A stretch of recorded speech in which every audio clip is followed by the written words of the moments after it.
Good evening, everybody. Just so you know, those who are dialing in, we've got some IT matters to be sorted out here in the chamber, so bear with us. Oh, it looks like we just sorted them. Look at that. So welcome to the Ordinary Council meeting, Alpine Shire, 24th of February 2026, M2. I'd like to start by requesting CEO to read item 1. All council meetings are filmed with both video and audio being recorded. Video is focused on a specific area, however audio from the entire room is captured. In common with all narrative during council meetings, verbal responses to congratulations, obituaries and question time will not be recorded in the written minutes. By submitting a question, you consent to your question being read aloud at the meeting.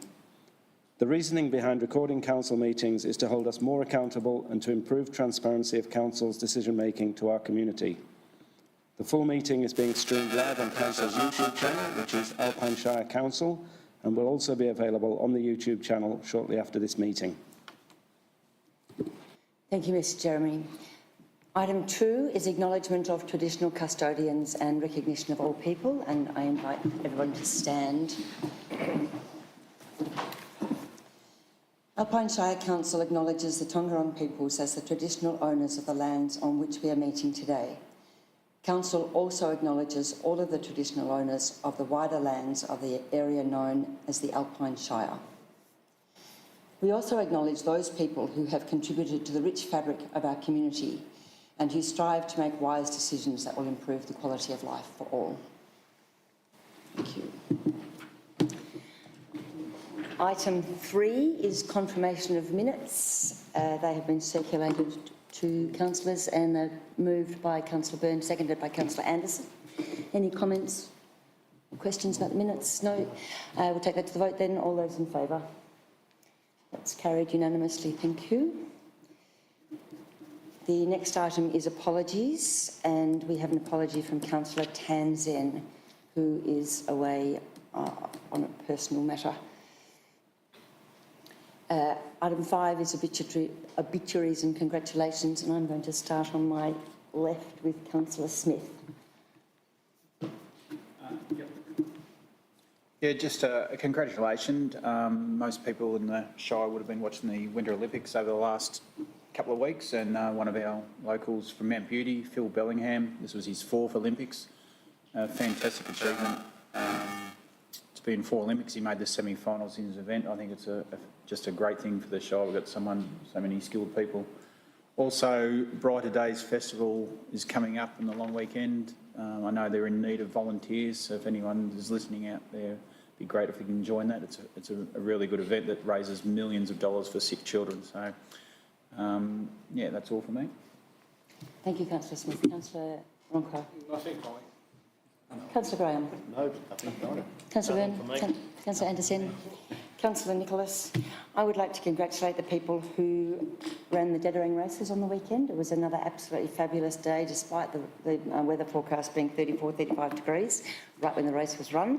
But lots of people there really enjoying the atmosphere and the crowd. So well done. And also wanted to congratulate all of the Olympic athletes in the Winter Olympics from Australia. There were a number from our local area, the large geographic local area, not just Phil, and I'm not going to name them all because I might forget somebody, but yeah, absolutely well done, everybody at that event. What an amazing experience and outcome. Item 6 is declarations by councillors of conflict of interest. Do we have any on the agenda tonight? None, and everybody knows that if they think they might have a conflict after all, to declare it at that time. Item 7 is public questions, and we don't have any questions on notice, but I think we had some to follow up from. Isn't sure which order to do it in. Through you, Madam Mayor, we did have one question in relation to EPA visits to our transfer stations. Thank you. There was, I'll hand that to Ms Buckley because she's better at it than me. Thank you, Madam Mayor. Yes, we had a question about which transfer stations were attended by the EPA, And just to clarify, it was only Pawnpunker and Myrtleford, but Mount Beauty wasn't attended, but it may be in the near future. Thank you very much. We also provided a letter to Mr Dyer, who is here in the audience tonight, about the process to have the CEO removed and have councillors stood down. And we're more than happy to meet with you to discuss that further if you would like.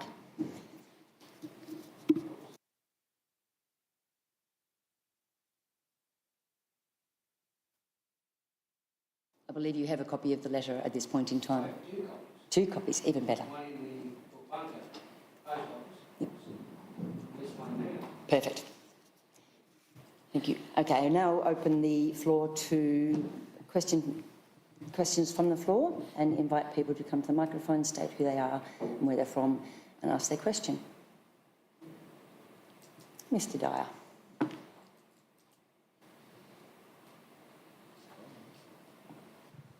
Good afternoon, everybody. My name's Ray Dyer and I reside out of Buffalo River.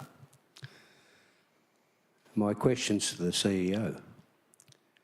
Well, I spoke last month about how you're saying that it's more accountable by not having question time and the obituaries and congratulations not in the minutes. Well, anybody that comes from the bush would call that absolutely stupid. The reason being, if you don't put the full amount of what's in the minutes of the meetings that you vote on, they're not correct. And you're saying it's more accountable that way. Well, that's the problem with your communications, and that's the reason why I've pushed for you to be stood down. There's quite a few issues, not just that. I've got my electric bike, which has been 5 years. Last meeting, I spoke to Sarah about that before the meeting. And I believe your words were, Sarah, it's not the time or place. Now, that's one issue. Mr Dyer, we have questions, please, not statements. Pardon? We need questions, not statements. I'm just following up because last month I spoke about the trees down on the highway going out of Myrtleford towards Wangaratta, how overgrown they were. Well, that job got done, but it was only half a job. You have a very good look at the roundabout of Pawnpunker, you'll see it's in the same state where it needs a lot of sight vision, vegetation removed from the bottom of the trees, so you can go around that roundabout. That's another problem there. The trees and the roads, plus the bike, and I could go through and list a dozen pieces, I reckon. If I went right through, I could list a fool's cap of information I want to talk to you guys about. Mr Dyer, can I suggest that we do make a meeting? So my question is, are you going to fix the one up at Pawnpunker also? And have a look at the trees in O'Donnell Avenue in Myrtleford and all the suckers and the undergrowth on those trees. But I'd say, if you look around the whole Shire, you'll see that all the trees are like that. Now, I asked a few times for information on how many trees the Shire cut down in Myrtleford over a year and a half. Now, the last time I spoke about that, and it's been 2 or 3 times at council meetings, I'm using up all my questions all the time. My question is now, and I spoke about it before, that I'd like a copy of all the trees that have been cut down in the Alpine Shire for the last year and a half. Now, I was told by the staff of the Alpine Shire that can't be done. Well, I'd like to know where the accountability is, and I'd like a copy of that and also a copy of the minutes of the meetings, a hard copy, written copy, which I've also asked for. They're the 2 questions I'm asking tonight. And I also believe that when I spoke about the minutes last month, I think you mentioned that you might meet with me over that and discuss things. That never happened too. I could be wrong with that, but I think it was mentioned. So, the minutes of the meetings, a hard copy, with question time in them, and the pictures and congratulations, and also a copy of all the trees that have been cut down the Alpine Shire in the last year and a half. If I don't get that, I'll also ask for how many trees have you planted in the Alpine Shire for the last year and a half also. Which you take one tree out, you should put 2 trees in as far as I'm concerned. Thank you, Mr Dyer. We'll have You're most welcome, Sarah. Mr Jeremy respond. Have a nice night. Thank you, Madam Mayor, if I could. So, Mr Dyer, thanks very much for your feedback. We have responded to you in relation to your request to have details of all the trees that have been removed in the last period of time.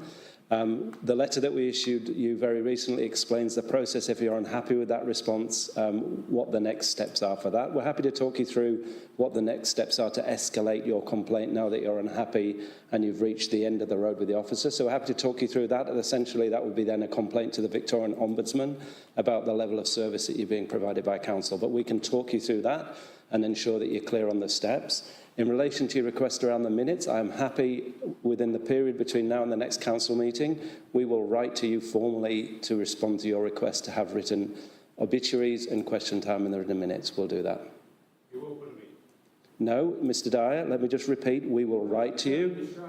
We will write to you with a response to your request, which will provide a clear written position from council. If you're unhappy with that clear written position, we will outline to you the opportunity to take that further, which will be an escalation beyond the team here into the Victorian Ombudsman. We'll just keep going the way we're going for a while, that's no problem. But you know what? It hasn't been with you, Will. It's been right through with all the CEOs and mayors for the last 20 years that there's been no accountability. Thank you, Mr Dyer. Yeah. Okay, thank you, Sarah. Are there any further questions from the floor? Thank you, Mary. Mary from Mount Beaton, no, from Toowoomba South. This is not a question, so I'm breaking the rules, but last meeting, we actually discussed the complaints policy, which is now officially going into use. We talked about compliments policy, and I'd like to pass on a couple if I can. First of all, the outdoor staff over in Mount Duty, Toowoomba South, are doing a fantastic job with the outdoor work that they have to do, considering how much there is. And I'd also like to congratulate our Director of Assets for a fantastic interview she did with me last week, so thank you. Thank you very much, Ms Pike. And I invite anybody else to come to the mic and ask a question. No. We move on then to presentations of reports by officers, and our first presentation is from Mr Jeremy, our Chief Executive Officer. Thank you, Madam Mayor. So this first report is the contracts which have been approved under delegation by the CEO. Just to remind the audience, the CEO has a delegation up to $200,000 plus GST. Anything beyond that must be presented to council for a council decision. However, below the $200,000 threshold, there's delegation for the CEO. However, I report the significant capital works contracts just for council and the public's awareness. So tonight we have 2 capital project contracts which have been awarded under delegation by the CEO in the last period. The first of which is Myrtleford Multipurpose Courts Repair, and the tenderer that was successful was Tough Group Holdings Proprietary Limited, and they're based in Heatherton in Victoria. Budget was allocated of $170,000, and a contract was awarded at $146,404.62. That's the first capital project contract, and the second contract has the title Footpaths, Trails, Cycleways, the New Programme, and this was the construction of a new pedestrian footpath along Mummery Road in Myrtleford. Successful tenderer for this is Roche Excavations, and they're based in Wirrallee East in Victoria. Budget was allocated for these works of $200,000, excluding GST, and a contract has been awarded at $197,624. Thank you, Mr Jeremy. Councillors, moved by Councillor Byrne, seconded by Councillor Ronco. Councillor Byrne. My question is to Director Assets. Can you outline which courts in Myrtleford are being resurfaced? Thank you, Councillor Byrne. It's the courts at McNamara Reserve, so there's tennis and netball, and it's the entire surface at that location. And secondly, Mummery Road footpath, can you tell me the length of it? Where does it come from and go to? So Undara to Tarrangower, and it's just a little over 1 kilometre, 1 point something, I can't remember, it's 1.1 or 1.2. a really significant project. It's quite a large portion to install, and has been on the footpath prioritisation list for some time and had significant attention and requests from the community. So we're pretty excited about this vital link for those residents that live in that location. Thank you. Councillor Ronco. Yes, on the first contract, so what will be the time frame to renew the next time? So here we do the contract once, and after when it will be renewed? It will be the next 5 years or 10 years, I suppose. Thank you, Councillor Ronco. Good question. So we're hoping that this will last anywhere from 10 to 15 years. It is worth noting, however, that this location in particular was part of our Sport and Rec Master Plan about 2 years ago, and it was identified for an expansion at some point in future, but this is a project well over $1 million. So extending the life for another 10 to 15 years is a worthwhile investment for the value. Yes, that's correct. And just for the second contract, did this work is part of our asset renewal program or new asset? It's actually part of the new asset. So our asset renewal program and our upgrade and new program is listed in our asset plan, and the amounts that indicatively we will spend on new and upgrade. And this is part of new and upgrade, which will obviously then drop into the renewals list. But given it's a new asset, we would be hoping it doesn't need attention for maintenance and renewal for quite some time. Thank you. Thank you. Any further questions? Councillor Anderson. These are pretty good projects. Just on the budget for these, were they paid through grants or through our budget, or how were they paid? How are they being paid? Thank you, Councillor Anderson. These ones are actually fully funded by council budget. Thank you. Councillor Graham.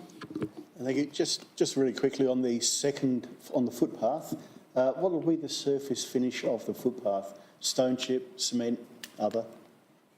It's going to be an asphalt footpath. So a hot mix? Yes. Thank you. Further comments, questions? No? Take this one to vote. All those in favour? It's unanimous. And we move on to 8.2, Director of Assets, Ms Buckley, and 8.2.1. Thank you, Madam Mayor. 8.2.1, Draft Alpine Shire Rural Direction Strategy 2026. The Draft Rural Direction Strategy 2026 shows how Council can guide land use and development outcomes in Alpine Shire's rural areas in future. The draft strategy identifies and provides clarity on resources that require stronger protection, preferred locations and outcomes for future rural residential development, and identifies areas well suited to support more diverse economic activity. The draft strategy was informed by extensive pre-draft community consultation in the latter half of 2025. The draft strategy will provide direction on the future use and development of rurally zoned land in the Alpine Shire, including small settlement and rural localities.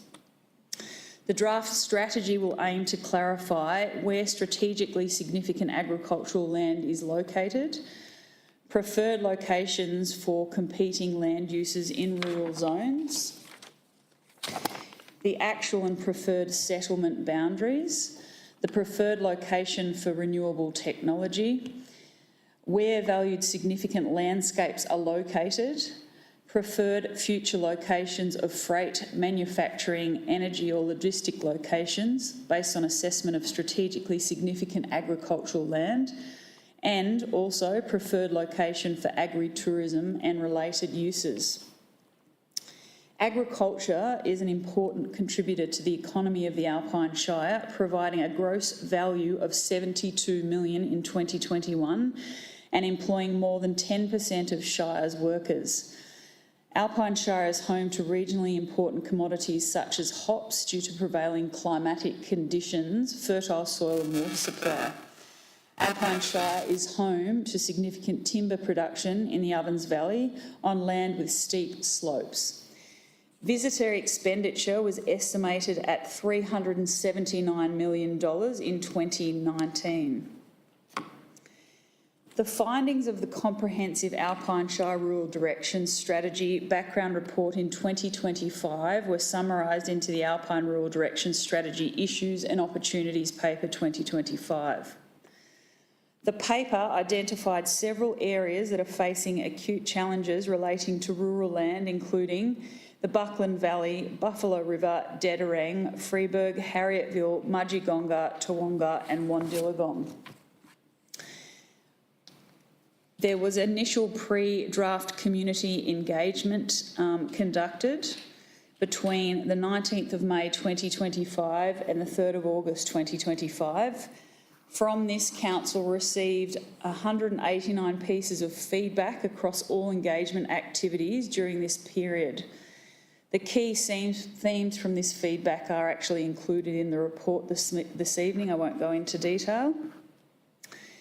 Based on the analysis from the background study and insights from community and stakeholder feedback, Council officers, along with a consultant, have prepared the draft strategy. The draft strategy provides policy direction at the Shire-wide level, as well as a place-specific guidance for the 8 rural settlements and localities to guide rural land use and development in the long term. Key outcomes of the draft strategy are also summarised within the report. It's worth dwelling on the next section of the report. The draft strategy includes a rural framework plan that provides an overview of Alpine Shire and introduces locations of proposed rural economic clusters, which we've termed RECs. The draft strategy notes that the priority in farming zone areas should be the protection of productive agricultural land. Given the economic importance of the land, however, where factors such as soil capability, land fragmentation, existing uses or surrounding uses have significantly decreased productivity and cause the land use to shift away from traditional farming uses, the draft strategy can seek to apply greater flexibility to consider other compatible land uses in these areas. Much of the Shire faces high levels of natural risk from bushfire, flooding and erosion, creating significant challenges for planners and the community. Council officers continue to work with and seek feedback from referral agencies and authorities, including through the consultation process. The draft strategy also sets boundaries for rural townships to direct and contain the extent of settlements and to ensure that settlements do not creep into or impact surrounding agricultural land. By applying appropriate policy and zoning, officers can focus on the legacy issues that have created uncertainty for planners in the community in the past. It's worth noting that the Great Alpine Road contains a number of smaller townships that have not been identified as settlements. These have been designated as RECs so that their contribution can be acknowledged and potentially expanded upon with the uses that are complementary but not necessarily traditional agricultural uses. Through the application of policy or zoning that acknowledges settlement boundaries and the land contained within, as well as RECs along the Great Alpine Road, greater certainty can be provided with regard to future land uses in the Shire. Land not within these designated areas is generally located within the farming zone, and decision makers can be confident that they should be protected from non-agricultural uses. The draft strategy is a major initiative for the Alpine Shire Council Plan 2025 to 29 and was listed as a key recommendation from the Alpine Planning Scheme Review. The draft strategy complements both the Alpine Shire Land Development Strategy and also the Alpine Shire Economic Development Strategy and the Alpine Bushfire Planning Study 2024. It's worth noting that the cost for development of this strategy can be accommodated within Council's existing strategic planning budget. In the report, you will see several risks highlighted and the appropriate mitigation, action and control, which I won't read out this evening. As mentioned earlier, extensive community consultation was conducted during the issues and opportunity stage of the project, and the draft strategy has been informed by this.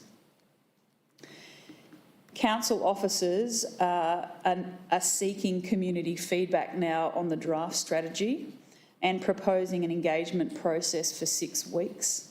Methods of engagement will include, but not limited to, a survey and pinpoint map on Engage Alpine, social media, community workshops, engagement sessions and a media release. Council officers will also consider feedback from this engagement process and update the draft strategy where appropriate with community feedback, and that will be considered at a future council meeting. Therefore, this evening it is recommended that Council receives and notes the Alpine Shire Rural Direction Strategy Engagement Summary Report 2025, endorses the draft Alpine Shire Direction Strategy 2026, endorses an engagement process to seek community feedback on the draft Alpine Shire Rural Direction Strategy 2026 for a period of 6 weeks, and notes that Council officers will consider community feedback and report back to Council at a future Council meeting. Thank you, Ms Buckley. Councillors. Moved by Councillor Ronco, seconded Councillor Byrne. Councillor Ronco. Yes, I think it's a great document moving forward to update the Alpine planning scheme. Just I wanted to know when the last Alpine Shire Rural Direction Strategy has been done. When was the last one? Thank you, Councillor Ronco. The last one was completed in 2015. Okay, so 11 years. Just could you confirm that this 2026 document will be reviewed into the next decade or depending on new state legislation? Thank you, Councillor Ronco. It's likely to have a refresh in the next 10 years, but won't be redeveloped most likely for another 20 years. Thank you. Councillor Byrne, nothing to add. Any questions from any other councillors? Councillor Anderson. It's really good to see that we had 189 pieces of feedback from the community. I did note that the Kiewa Valley was a bit underrepresented in that feedback. Is it too late for those people, or will the officers be looking to Kiewa Valley to try and get a bit more feedback in the next round of community engagement? Thank you, Councillor Anderson. Absolutely not too late. Obviously, we're going out with a draft strategy that's been informed by the earlier engagement, but I would absolutely encourage anyone from across the Shire, including the Kiewa Valley, to respond. And certainly we can look into doing some targeted engagement that ensures that it covers the Kiewa Valley. On that, what members of the community would benefit from reading this document and having a good look at and getting back to us? I'd actually say all members of the community, actually, that's part of the Shire. Yeah. Our rural land is significant, I think, to all of us and what it provides to the community and to council. So I'd encourage everybody to engage in the process. All right, thank you. Any further? No, yeah, I just wanted to also pick up on the number of comments we've already collected for this and how important rural land is for our community, not just for economic, but because it looks beautiful and it's a nice place to go to. So encourage definitely people to comment when it goes out, if we put it through tonight. And at that point in time, I would like to put the recommendation to a vote. All those in favour? It'll be unanimous. Thank you. And we move on to item 8.2.2.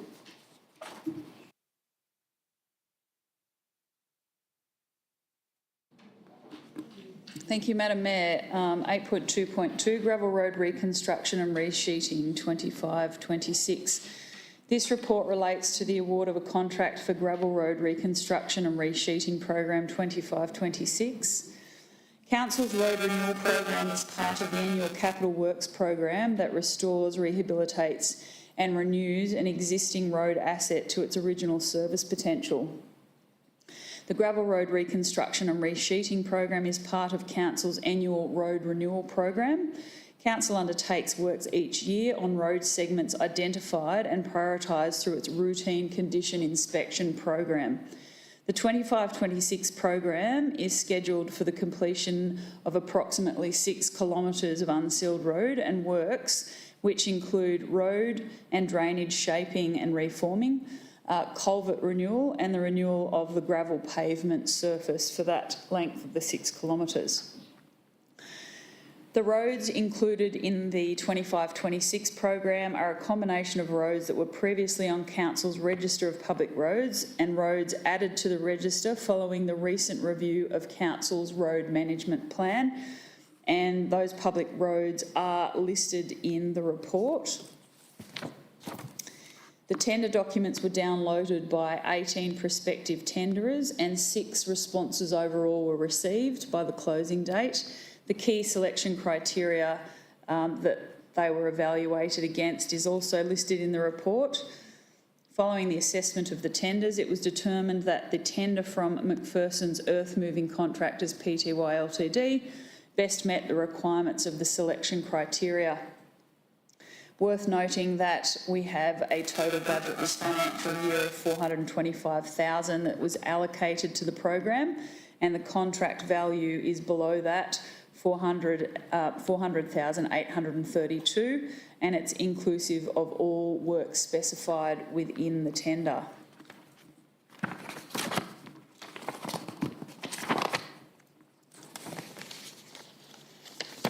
Therefore, this evening, it is recommended that Council awards the contract for gravel road reconstruction and resheeting 25-26 to McPherson's Earth Moving Contractors for the maximum agreed cost of $400,832 GST exclusive, and delegates authority to the Chief Executive Officer to sign and seal the contract at an appropriate time.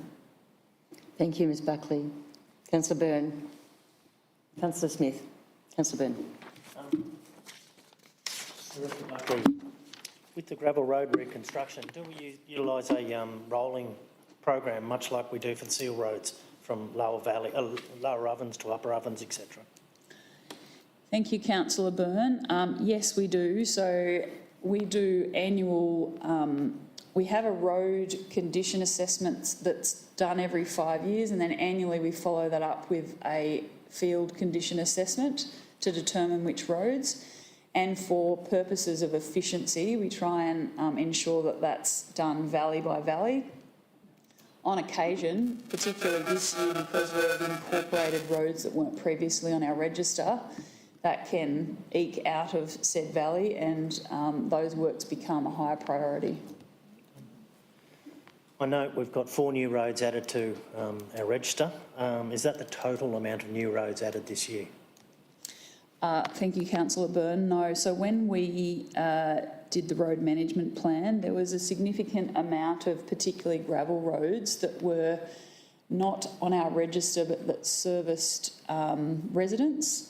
So those roads that you see today in the report, I think it's around about 3 or 4 kilometres of the total. As part of the road management plan, we incorporated an extra 30 kilometres of road that services residents that wasn't on our road register, so it's only a small portion. Thank you. Finally, noting Browns Lane, Rosewhite, quite exceptionally long road, would we be resurfacing the entire length or just the portions needing repair? Thank you very much, Councillor Byrne. We're only resheeting a section and reconstructing a section of both those 2 roads, so not the entire length, just those sections that need it. Thank you. Councillor Smith. Yeah, I'm just, it's great that we've come under budget. for these works, essential works. I'm just curious, is there any risk of variations to these works, whether it's due to weather or in previous, have we had any issues with on like another variation for on the quoted works? Yeah. Thank you, Councillor Smith. Look, on our renewal program, we see a lot less variations than large new projects where we, might have conditions we're unaware of. On our renewal projects, we're generally aware of, because we have such good data on our roads, we're generally aware of what needs to be added in terms of drainage, if there's culverts that need to be added, and what condition that road is in. So variations can happen, but it's usually, it's a lot less likely in renewal programs. Thank you. Any further comments or questions from other councillors? Councillor Anderson. If we were to vote for this recommendation, when could people expect to see the works being completed? Thank you, Councillor Anderson. It would be within the next couple of weeks if it does go through this evening, in order for us to achieve it before wet weather comes. I guess will people be notified who live in those areas or nearby? Correct, Yeah. yep. That is usually through, we do a bit of a media release to say that they're upcoming, and then the contractor lets those affected residents know prior to the work starting. Thank you. Thank you. Any further comments or questions from councillors? I have a question, Ms Buckley. Councillor Byrne did touch on it, but there's been a bit of noise on social media about the current resealing works in the upper ovens and whether it was needed and whether we should be doing it or whether we should be fixing somebody else's road. And I just wondered if you could briefly, sorry, I know it's quite a complicated process, talk us through how we make the decisions about which roads need to be attended to each year, just at a high level. Thank you, Madam Mayor. It's probably best to answer this question around, I'll get to how we do it at a high level, but about proactive sealing and regrading. People probably know this, or maybe they don't, but we do that in order to essentially, the simplest way to put it is to stop moisture infiltration. Reconstruction's a little bit different, but essentially we're resheeting or resealing to ensure that we protect the asset that's currently there. If we're not proactive about it, there's greater risk of undermining the road, greater risk of potholes, etc. And then that often requires more expensive works to be completed, and the reconstruction becomes even more extensive. So anyone that manages roads will tell you that your proactive renewal is extremely important to protect the asset that's currently there. And just at a high level in terms of how we do that, in terms of how we understand which roads. As I mentioned previously, we've got a detailed condition audit that occurs every 5 years that we're required to do under VAGO requirements for both the asset and also the valuation of the asset. And then in addition to that, we field check that every year prior to doing the renewal works to make sure that that data is still accurate and that other roads that were further down the list haven't moved up for a variety of different reasons due to climatic conditions, drainage, etc. Hopefully that answers the question. It absolutely does, and it shows me that our people are really sure that the roads that are being maintained are the right ones. Absolutely. Thank you. Anything further from anybody after that? No, we'll take this one to the vote then. All those in favour of the recommendation? That's unanimous. And we move on to 8.2.3. Ms Buckley. Thank you, Madam Mayor. 8.2.3, Alpine Shire Neighbourhood Character Strategy 2025. The Alpine Shire Neighbourhood Character Strategy 2025 seeks to guide future residential development while preserving and enhancing the distinct identity and livability of Alpine Shire's townships. The Alpine Planning Scheme Review 2023 recommended that council prepares a neighbourhood character strategy for the municipality with a desired outcome to assist with achieving sustainability and neighbourhood character objectives while identifying preferred character for future development. The strategy comprises a neighbourhood character assessment, an implementation plan and design guidelines to support the protection and enhancement of the Alpine Shire's neighbourhood character, as well as guide future residential development. The purpose of the strategy is listed in detail in the report this evening. The strategy provides an opportunity to shape and support residential development by acknowledging the existing character of Alpine Shire's service towns, identifying preferred character outcomes and how they can be interpreted through the process of redevelopment. The Alpine Planning Scheme Review 2023 identified that guidance regarding neighbourhood character was actually absent from the Alpine Planning Scheme. The review recommended the future strategic work should be undertaken to identify and realise the preferred neighbourhood character and valued landscape characteristics. However, recent state planning reforms have impacted how protection and enhancement of neighbourhood character is achieved through the Alpine Planning Scheme. These reforms are aimed at achieving housing numbers and circumvent the traditional subjective assessment of neighbourhood character. To comply with neighbourhood character component of the state planning reforms, it is now only necessary to meet siting requirements that apply statewide and do not consider local context or the fabric of surrounding development, which councils have achieved through collaboration with local communities for the past 20 years. At a minimum, council should adopt a position as outlined in the strategy that allows for future advocacy and inclusion in the Alpine Planning Scheme in the most effective way possible via a planning scheme amendment. Given the uncertainty around how preferred neighbourhood character is included in a planning scheme, council officers will continue to work with the Department of Transport and Planning and advocate for the meaningful inclusion of local neighbourhood character in the Alpine Planning Scheme.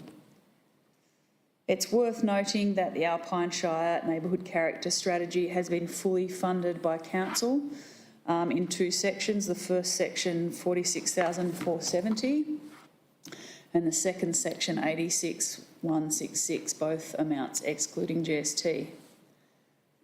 A planning scheme amendment would require to implement the findings of the strategy, and this would have further financial implications. It is worth noting that there was extensive consultation conducted in the pre-draft consultation phase of the 28-day engagement period. Pop-ups were conducted in each key service town. Online surveys were made available, which utilised interactive mapping for the first time on this platform. At this stage of pre-draft engagement, council received 30 submissions but had 530 page reviews. The majority of the feedback supported the preliminary findings. Feedback with opposing suggestions informed description and mapping changes seen in the draft Alpine Shire Neighbourhood Character Strategy 2025.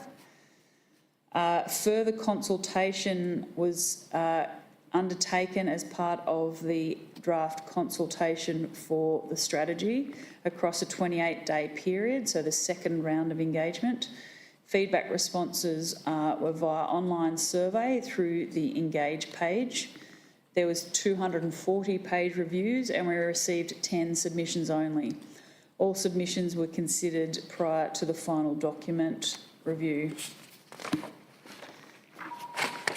Therefore, this evening, it is recommended that council adopts the Alpine Shire Neighbourhood Character Strategy 2025 included in Attachment 1 and prepares and exhibits a planning scheme amendment to implement the Alpine Shire Neighbourhood Character Strategy 2025. Thank you, Ms Buckley. Councillors. Councillor Byrne, Councillor Anderson. Move Councillor Byrne, seconded Councillor Anderson.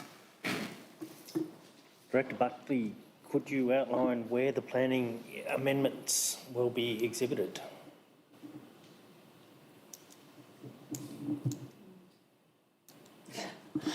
Sorry about that. Thank you, Councillor Byrne. They will be exhibited on the Department of Transport and Planning's website. Materially affected landowners and occupiers of the land will be directly notified by council, and a public notice will alert the wider community through our usual channels as well, through newspaper, social media, on our website and the Engage page. Councillor Anderson? I'd just like to say it's a really good document and I encourage people to have a read. This thing, we set out to do this in 2023. I guess if we'd had a crystal ball to understand what changes the state had in store for us. We've got a document now that has less purchase for us to use now that those changes are in place. Have we got a document that's going to be, it really outlines the ambitions of our community, what they want its town character and what they want to keep, but is it something that's not as potent or as good as it could have been because of those changes that we had no control over? Thank you, Councillor Anderson. It's a little bit hard to say to what extent the reforms will impact us. We still will, of course, use the document in planning. The officers have kept the implementation part of the strategy particularly high level and light because we're not 100% certain of which way it's going to go.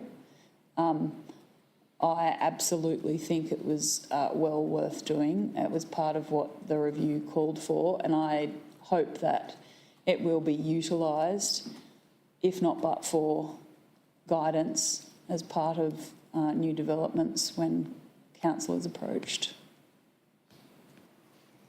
Thank you. Thank you. Any other questions? Councillor Graham? Thank you. Just building on the question of Councillor Anderson, with the government bringing in all these new planning regulations and removing some of our restrictions that we've been able to place on neighbourhood character, is anything going to allow us to stop ugly boxes being built?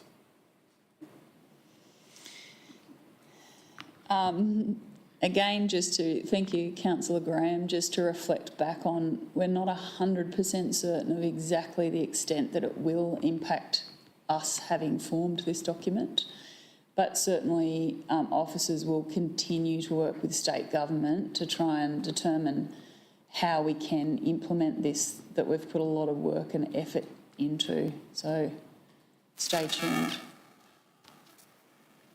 Councillor Ronco? Not a question, but just I think it's another very important document to add to the urban planning scheme, and I would like to thank all the officers and the public and their feedback, because that helps us to build hopefully a better future for our community. So thank you. Thank you, Councillor Ronco. Anything further? I'd just like to add my voice to the thank you. It's a fabulous document and long overdue. I know we only said we needed it in 2023. We've been needing it for a long time before that. It would have been really good. Got it now, which is great, and I think we'll get the best value out of it that we can over time, working with the government, hoping. But yeah, absolutely great work, and thanks to the community for their input. So, enough for me. Take it to the vote. Thank you. All those in favour? Unanimous? Thank you. And we move on to Ms Cook, our Director of Corporate and Community, and the item 8.3.1. Thank you, Ms Buckley. Thank you, Madam Mayor. Item 8.3.1 relates to the draft Access and Inclusion Plan. The purpose of this report is to present the draft Access and Inclusion Plan 2026 to 2029 to be placed on public exhibition to obtain community feedback for review and consideration in the final drafting of the plan. Under Section 38 of the Victorian Disability Act 2006, councils are required to have a disability action plan which identifies actions to remove barriers and increase inclusion and in change attitudes and practices which discriminate against people with disability. Council has developed an access and inclusion plan, noting that members of the public who may have difficulty using services, including elderly citizens, parents with prams and people with short-term injuries or health conditions, would also benefit from the actions identified in an access and inclusion plan. The plan is an overarching strategic document which will be supported by an access and inclusion action plan. Development of the draft access and inclusion plan has been undertaken through engagement with residents, community organisations and services. The draft plan will be placed on public exhibition and further feedback considered in the finalisation of the plan. The recommendation is that Council endorses the draft access and inclusion plan, which forms an attachment to your report tonight, to be placed on public exhibition in accordance with Council's community engagement policy. It is our proposal to have this on community engagement for a period of 4 weeks and to invite public submissions regarding the draft access inclusion plans. All submissions received as part of the exhibition of this document will be considered in the final plan drafting, and the plan will then be presented to be adopted at a future council meeting. Thank you. Thank you, councillors. Councillor Anderson, trying to go this side. Councillor Byrne. I guess just to understand, people, like particular groups of people who would be interested in this being notified so that they know that it's up for expedition, are they sort of being communicated to, emailed, contacted? So the draft access and inclusion plan will be notified through our Engage portal. So if someone is registered in our portal, they will receive a notification should this be in their areas of interest. We will also have the plan in a hard copy at our libraries for enable people who potentially wish to engage in a way that is different from online. For those groups that we have identified as having a special interest, yes, they will also be notified. All right, thank you. Thank you, Councillor Byrne. I note in the issues section you say the 21-24 plan was overly ambitious for the available resources. How does this plan differ moving forward? Thank you, Councillor Byrne. This plan has been developed in-house using in-house resources. The previous plan was developed, and it was a very good plan, but it was developed with a consultant and was overly ambitious for what we could achieve with the resourcing we have internally. Currently, the plan, as I said, has also got a draft action plan associated with it. The beauty of an action plan is it's very clear on what we wish to achieve each year. It has a clear line of responsibility for delivery internally as well, which means we also have clear ownership about how it's going to be delivered, each of those actions. We also have budget associated with the draft action plan this year. So we have $50,000 in the 2025 to 2026 budget. So we're able to actually progress actions under this action plan this year. We are proposing to put $50,000 into the draft budget for 26-27, which will be coming on public consultation in the next few weeks, to progress further actions for year 2 of this action plan. So with a defined responsibility level and really clear actions and some budget to undertake those actions, I think we're in a really better position to actually achieve under this plan.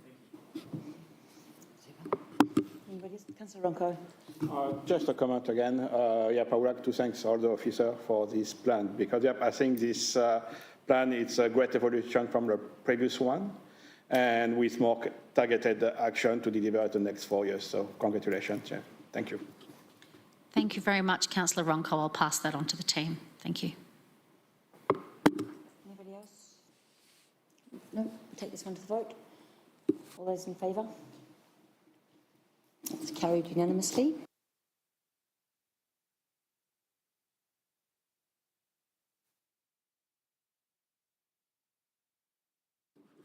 Thank you, Madam Mayor. Item 8.3.2 relates to our quarterly budget report for the quarter 2 of 25-26. Council is, the purpose of the quarterly budget report quarter 2 is to provide Council with an overview of the financial position of Council for the period ending 31 December 2025, that being the end of quarter 2. Council is forecasting a full year operating surplus of $460,000, which is 1.6 $6 million lower than was budgeted. Full details can be reviewed in the attachment to the report in front of you, which is called the Quarterly Budget Report, Quarter 2, 2025 to 26. The underlying adjusted deficit position, however, is one of those things that we have been talking about in quite some detail through our financial sustainability actions, and we are forecasting a larger underlying adjusted deficit position than was budgeted in the 25-26 budget. However, the reason for this difference is largely due to a projected decrease in our recurrent operating grants due to early receipt of the 25-26 financial assistance grants. So that's not a material change in the money that we are receiving for income. It is an accounting difference due to the receipt timing of that grant. We received $2.4 million of that grant in the last week of the financial year of 2024-25, which materially impacts the way we account for it in our 25-26 budget. That difference, however, has been offset by several income items, including a higher level of statutory fees and fines that we have received and forecasting to the end of the year, and an increase in our non-recurrent capital grant income. We have also forecast reduced expenditure to the end of the financial year. One of the main drivers of this is our intention to conduct planned works and projects in-house instead of procuring contractors. The recommendation is that Council receives and notes the quarterly budget report for Quarter 2, 25 to 26, for the period ending 31 December 2025. Thank you. Thank you, Ms Cook. Councillors. Councillor Ronco. Councillor Byrne. Councillor Ronco. Nothing to add. Councillor Byrne. Director Cook, I note that we have offset income under increased non-recurrent capital grant income. Could you outline what that is, please?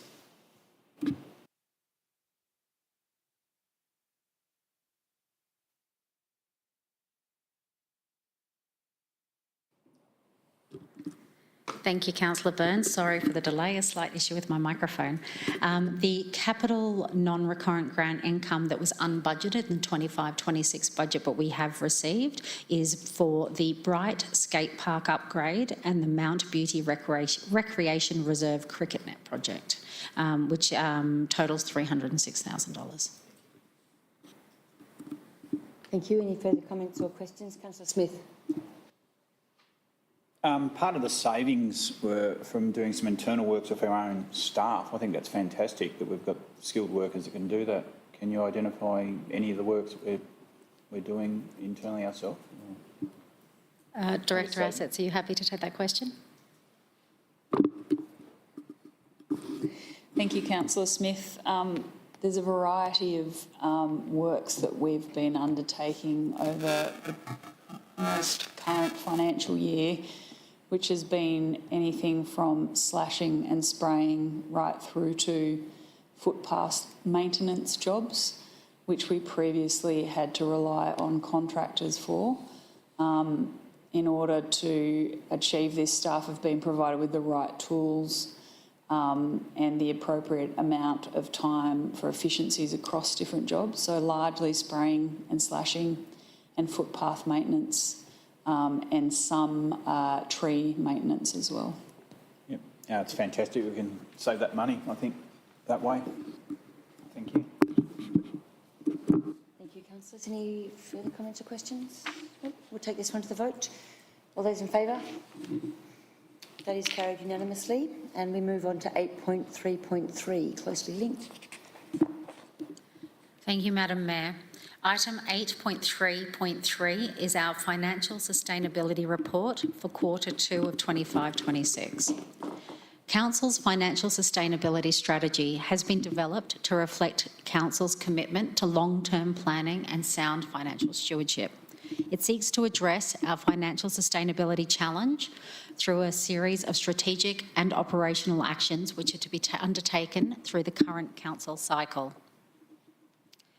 The Local Government Act requires and sets out clear objectives for councils to uphold sound financial management, long-term planning and effective risk oversight to ensure sustainable outcomes for current and future communities. In addition, Council has an integrated approach to planning, monitoring and performance reporting with a number of core legislated elements of an integrated strategic planning and reporting framework and outcomes. The Financial Sustainability Strategy and the associated action plan was adopted by Council in October 2025, and this underpins all elements within this integrated planning framework. As of December 2025, all Year 1 actions of the Financial Sustainability Action Plan are on track to be completed as they are due. You will see that there is an attachment to this report which details each action and the current status of each of those actions, and a summary table within the main report itself. The details of the progress against each of these actions has been detailed in that attachment. The recommendation is that Council receives and notes the Financial Sustainability Report Quarter 2 for 2025-26. Thank you. Thank you, Ms Cook. Councillors. Councillor Anderson, Councillor Smith. Councillor Anderson? Councillor Smith? No, nothing. Does anybody else like to add anything? No? I'd like to take Jean-Pierre Ronco's idea and congratulate the staff who pulled it together and who are working hard to be sure that we retain sustainable financial systems and can work towards the targets that we've set to be sustainable. It's really important. So well done, everybody. And on that note, I'd like to take this to the vote. All those in favour? And that is carried unanimously. And we move on to item 8.3.4, a planning matter. Thank you, Madam Mayor. Item 8.3.4 relates to planning permit 2023.20 relating to an address of 60 Prince Street, Myrtleford. The application seeks the approval for a 2-lot subdivision, including the creation of a shared access way being common property and alterations of an existing crossover. The application was advertised in accordance with Section 52 of the Planning and Environment Act 1987. Notice of the application was sent to owners and occupiers of the 9 surrounding properties, while a sign was also displayed on the subject land. 4 objections were received through this process. The key issues raised and the objections received are summarised in the report, as are responses to those concerns raised by objectors. Referrals were undertaken to Section 65 referrals to the Department of Transport and Planning, who provided consent to the application with the conditions. Goulburn Murray Water, who provided consent with no conditions. North East Water Authority, who provided consent with no conditions, and an internal referral was made to our engineering department, who provided consent with conditions. The State Planning Policy Framework and the Local Planning Policy Framework give support to the proposal within the objectives and policies listed within the report.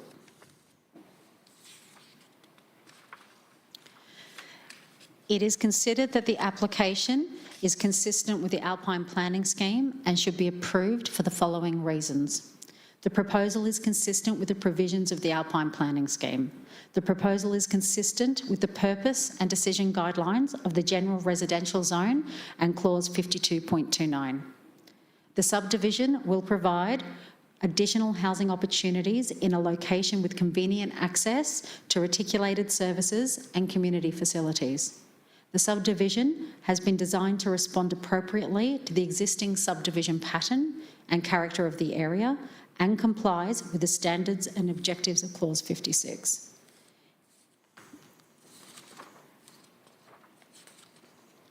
The full recommendation is contained within your report. However, in summary, it is recommended that a notice of decision to grant a planning permit be issued for the 2-lot subdivision and creation of alteration of access in a road in TRZ2 in accordance with the conditions that have been outlined in the attachment to the report called conditions and the reasons that are outlined in the recommendation in the report. Thank you. Thank you, Ms Cook. Moved Councillor Anderson. Seconded Councillor Byrne. Councillor Anderson. I'd just like to ask if the determining authorities and our own, if it's coming to us as a recommendation to grant this permit, why are we seeing this in a council meeting and is it not being taken over by our officers? Thank you, Councillor Anderson. There are provisions for when council officers undertake decisions under delegations, and the majority of the decisions that are made by council in terms of planning permit applications are made under delegations. However, one of our internal triggers to bring a decision to a council meeting is the number of objections we receive on an application, because it demonstrates a level of community interest on an application. This application received 4 objections, which just puts it in the provision where we would bring it to a council meeting for determination. Thank you. Councillor Byrne. Nothing to add. No. Anybody else? Councillor Smith. Can you elaborate on the objections? What were the objections?